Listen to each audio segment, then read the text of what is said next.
Well, in a little over a month, we'll begin the Great American Food Festival, beginning with Thanksgiving, ending with New Year's. We have 5 weeks where we pretty much eat everything in sight. So before it begins, I thought I'd give you a few holiday dieting tips, I suppose we could call it, on how to have a no-calorie experience over these 5 weeks. All right, so here, first of all, step one, or reality one, if no one sees you eat it, it has no calories. Number two, if you drink a diet soda with a candy bar, they cancel each other out. 3, cookie pieces contain no calories because in the process of breaking, there's calorie leakage. 4, if you eat standing up, the calories go to your feet and you walk them off. You have to walk a very long time, but you walk them off. Even if those 4 are just wishful thinking, this last one is absolutely true. The word stressed is just desserts backwards. I'm just saying.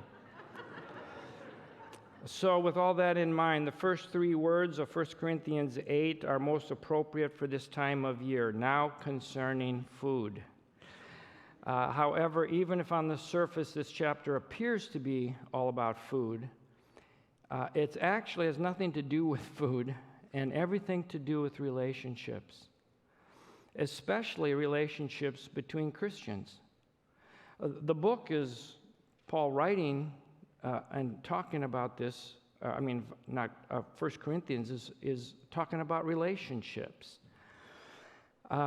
So the topic here in chapter 8 is food. Paul is answering questions from the Corinthians, and he wants them to see the real issue is not food, but soul food. In this chapter, he states a principle, then he debates a principle, then he relates the principle to all of us and to our daily lives. And since this truth comes from, or through Paul, from Jesus, really, that's what all of the New Testament is. It's coming from Jesus.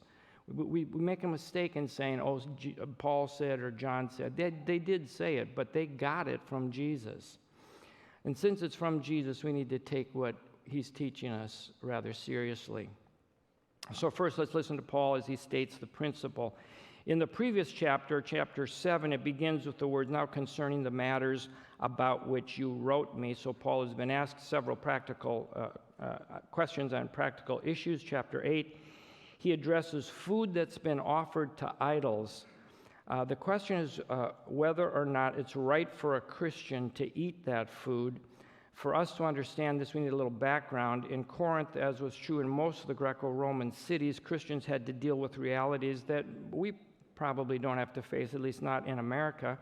If they wanted the cheapest, best meat in Corinth, they had to buy it at the pagan temple meat market. Why? Because all the non-Christians believed the best meat should be offered to the gods first, and when they didn't eat it, which was 100% of the time, it then went to the temple meat market where they sold it and the temple made a profit out of it. So the best meat at the lowest price was found at the temple market. But this whole meat offered to the gods deal introduced a point of contention within the Christian community. Some Christians believed that these so-called gods weren't really gods at all, so they knew that this temple meat was no different than any other meat, and they had no problem buying and eating the meat from the temple market. But other Christians, legitimate Christians, especially some of them who were new to Christianity, in their heads they knew the temple meat was no different, but their emotions told them something different.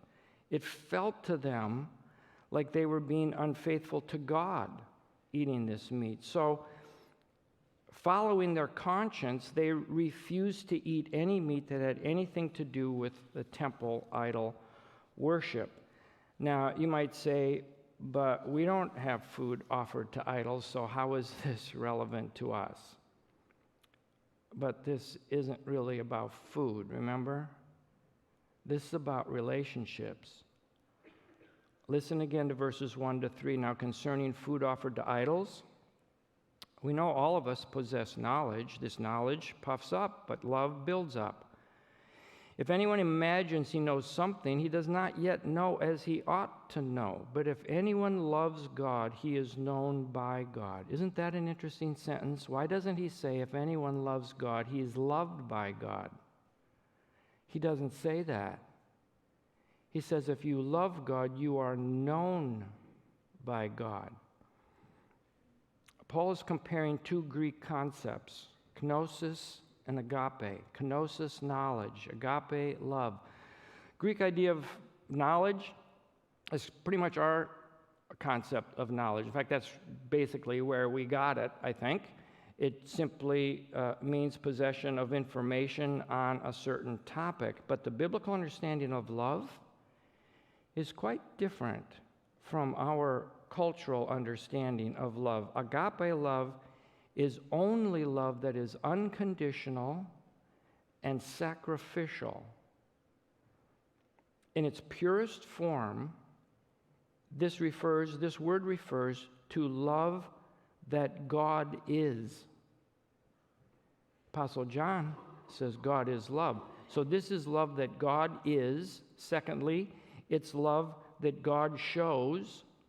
And thirdly, it's love that God is capable of, through His Spirit, demonstrating through people who've yielded their lives to Him. It's love that is God, that God shows, and He even can show it through Christians like us. Now, notice what Paul says about the connection between knowledge and love. He says that agape love, this sacrificial love that only God can give, trumps human knowledge. Watch his train of thought. Verse 2 and 3. This knowledge puffs up, but love builds up. If anyone imagines he knows something, he does not yet know as he ought to know. But if anyone loves God, he is known. The knowledge passes from God to us. If love comes first, if sacrificial divine love supersedes human knowledge, then the person who has that love flowing through him or her will live in a higher knowledge, a higher truth, a truth of being known by God. In chapter 10, Paul is still talking about this. He says, all things are lawful, but not all things are helpful. All things are lawful, but not all things build up. Dr. J. Vernon McGee, one of my favorite radio preachers, still preaching, even though he's dead. It's the wonder of radio. He says, agape love doesn't blow up, it fills up. The principle is this: our knowledge must be completed by love. If you're a Christian, your knowledge must be completed by love. Now I ask you, is this not relevant, this principle? Is this not relevant to the divisiveness we see in our world today? So secondly, he's stated the principle. Now Paul is going to debate this principle. In verse 4, he plainly states his position on the whole meat issue. He says, therefore, as to the eating of food offered to idols, we know that an idol has no real existence and that there is no God but one.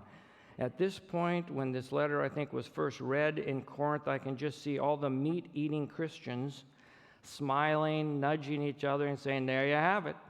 The highest authority, Apostle Paul, telling us we can eat anything we want.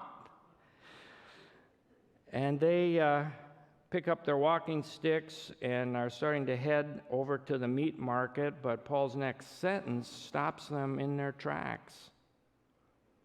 Because it says, however, not all possess this knowledge, but some, meaning some Christians, through former association with idols, eat food as really offered to an idol, and their conscience, being weak, is defiled. Now all the non-meat eaters jump to their feet, start high-fiving each other and saying, see, I knew old Paul. was one of us. No meat, no meat. They start chanting, no meat, no meat. The pious ones get together in a circle, join hands, and they begin to sing, marvelous meat of our loving Lord. No meat, no meat. More meat, more meat, no meat. And thus was created the first two denominations in the Church of Jesus Christ. What's the issue? Both sides had knowledge, but not love. One Bible teacher said it this way, knowledge without love is brutality, but love without knowledge is hypocrisy. Paul's target audience here is really the spiritually mature. In a sense, he's saying your knowledge is not wrong, but how will you use it? Pure doctrine can be a weapon with which you tear down or a tool with which you build up. Which is it going to be? What's the principle again? Knowledge must be completed by love. The first century was definitely not the only century to debate how this principle was to be lived out. It was debated then. It's been debated every century since God has preserved this letter for all generations. The Apostle Paul immediately moves from debating the principle to relating it to our everyday lives. So thirdly, we must see how he relates the principle to real life. What might be the meat offered to idols today? I believe Satan himself was behind the meat, no meat controversy in Corinth, using it to try to fulfill his mission of dividing and destroying the entity that he most fears, which is the Church of Jesus Christ. His mission has not changed in our day. He wants to divide the church. He wants to eliminate the church. He wants to do anything he can to keep this from happening that we're doing right now, worshiping God. Therefore, I believe he's behind the debates today over mask, no mask, vaccine, no vaccine. And just as in Corinth, there are devout Christians on both sides of this potentially divisive issue. What's fascinating to me is Paul's solution to the crisis. It was not to tell those with whom he theologically disagreed, the no meat group. He does not say to them, you guys just get in line. Stop this nonsense about meat being cursed. I'm issuing a mandate that you eat the blasted meat, or I'm removing you from the church. That's not what he does, right? He speaks to those with whom he agrees. He gives no direction to those with whom he theologically disagrees. Instead, the Apostle Paul completing his knowledge with agape, he makes his appeal to those with whom he agrees. Listen to verses 10 to 12 from Eugene Peterson's paraphrase of this from his, which is called The Message. He says this, puts it this way: we need to be sensitive to the fact that we're not all at the same level of understanding in this. But fortunately, God doesn't grade us on our diet. We're neither commended when we clear our plate nor reprimanded when we just can't stomach it. See, is it possible that God doesn't care if you're vaccinated or not? But God does care when you use your freedom carelessly in a way that leads a Christian still vulnerable to those old associations to be thrown off track. For those of you who believe everyone should be vaccinated, because if you aren't, you're physically endangering others, let me explain something to you. I know Christians on both sides. Full disclosure, Liz and I have been vaccinated. If we aren't vaccinated, we can't go visit our grandchildren who live in another country. So just so you know where we're living. But I know Christians who refuse to be vaccinated, and they're doing it because they understand, their understanding is that all the vaccines have included aborted fetal tissue somewhere in their development. They reject the vaccine then to avoid disobeying the sixth commandment that tells us we shall not murder.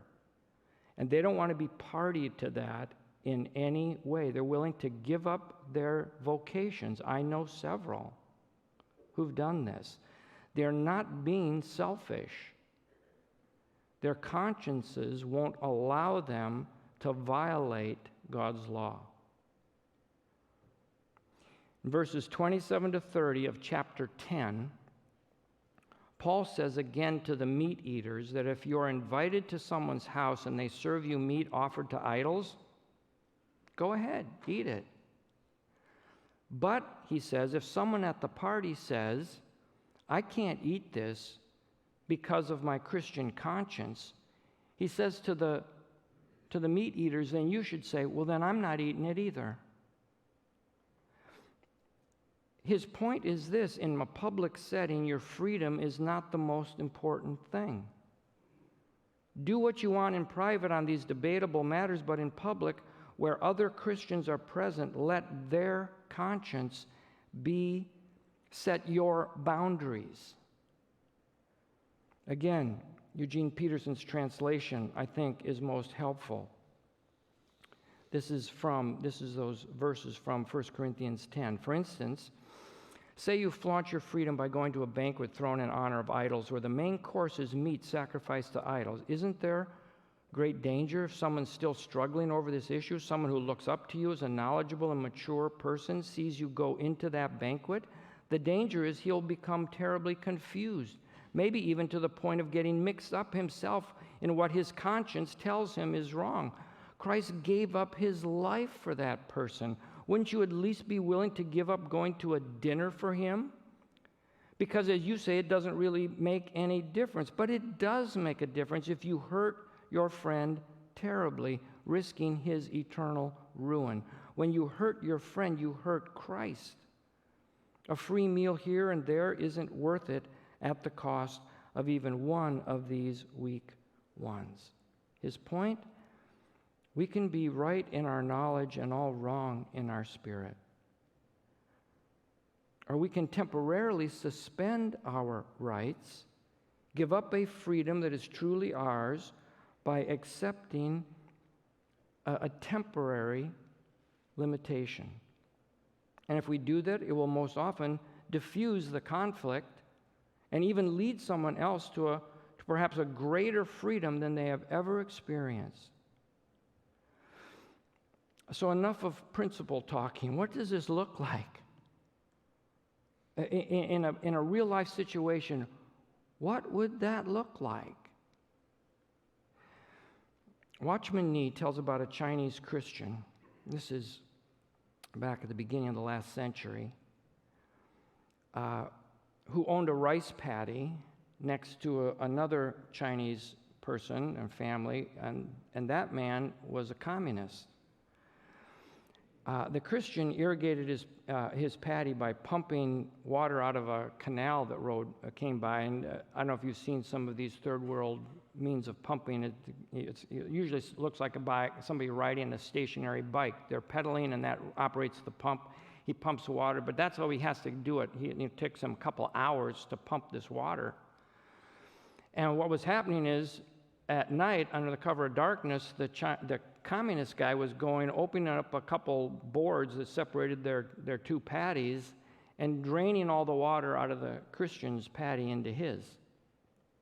When he's confronted with it, he denied that he ever did that. So the Christian isn't sure what to do. He said, so he prayed, Lord, if this keeps up, I'm going to lose all my rice. I got a family to feed. What can I do? This guy is trampling my rights.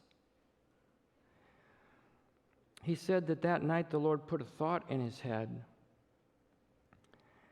And so the Christian the next morning gets up extra early and starts pumping water into his neighbor's field. And when that is full, he puts the boards in place, and then he pumps water into his field. He does this for several weeks. And after those several weeks, both of their rice fields are doing pretty well. In fact, they're doing very well. And the Christian said, the communist came to him and said, how could I become a follower of your God? The Apostle Paul is one of the freest men who ever lived. If you just read his writings at all, you see that. Yet he regularly bound himself, restricted his lifestyle, even disciplined his diet. Why? For the sake of a deceived person's soul. Here's Paul's concluding statement. Verse 13, therefore, if food, or for us, if wearing a mask or not wearing a mask makes my brother stumble, I will never wear a mask again, or I will always wear a mask in his presence, lest I make my brother stumble. His plea is to the mature, to those who have the most freedom.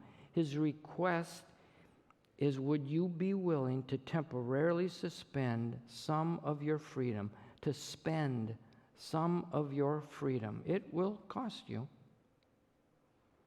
So that those who have next to no freedom could have some.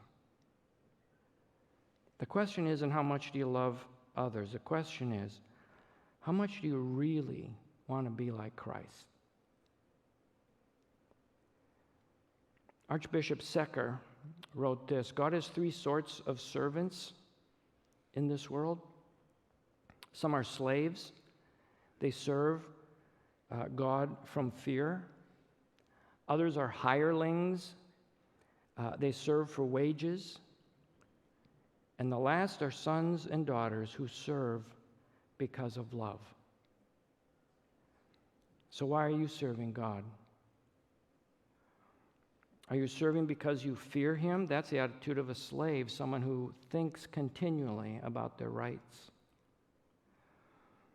Or are you serving because of wages, the perks of going to heaven? That's the attitude of an employee. Most employees don't really have very close relationships with their bosses, do they? Or are you serving God because you know you are a much loved child? Verse 3, if anyone loves God, he is known by him. Isn't that what we really are looking for? We desperately want to be known as we truly are.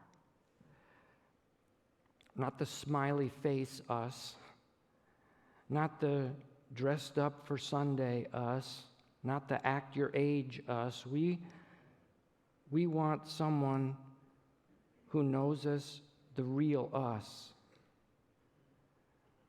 You see, what are we looking for at the temple meat market of this world? It's not really meat, is it?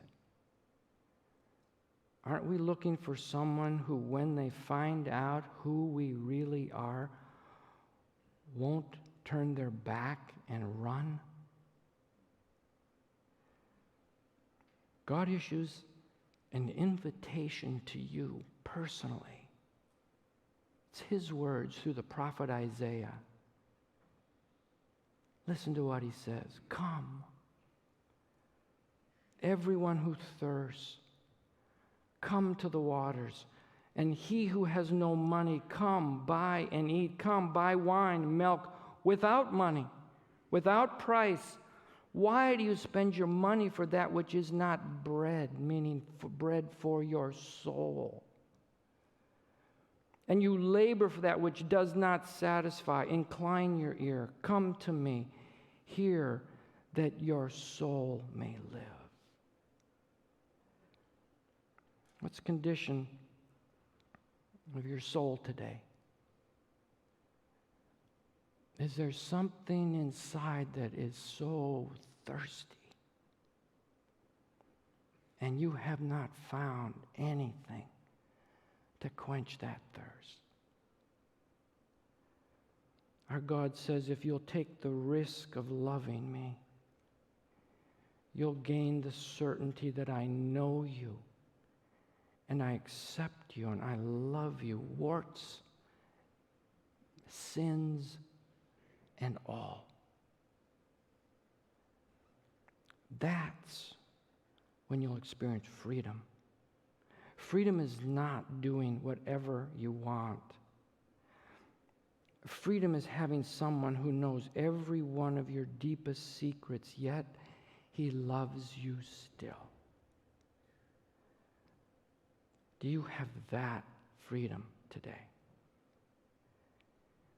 If you'll take the risk of loving God, he'll show you that truth, his truth.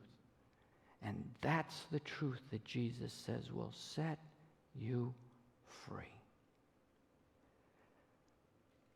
You'll be so free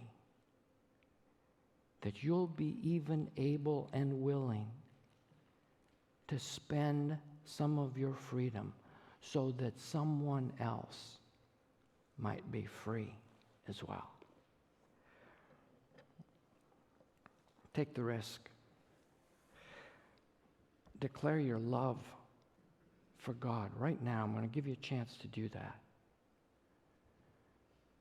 And begin to live in a way that allows you to amaze even yourself that this agape love that only God creates can make its way through you.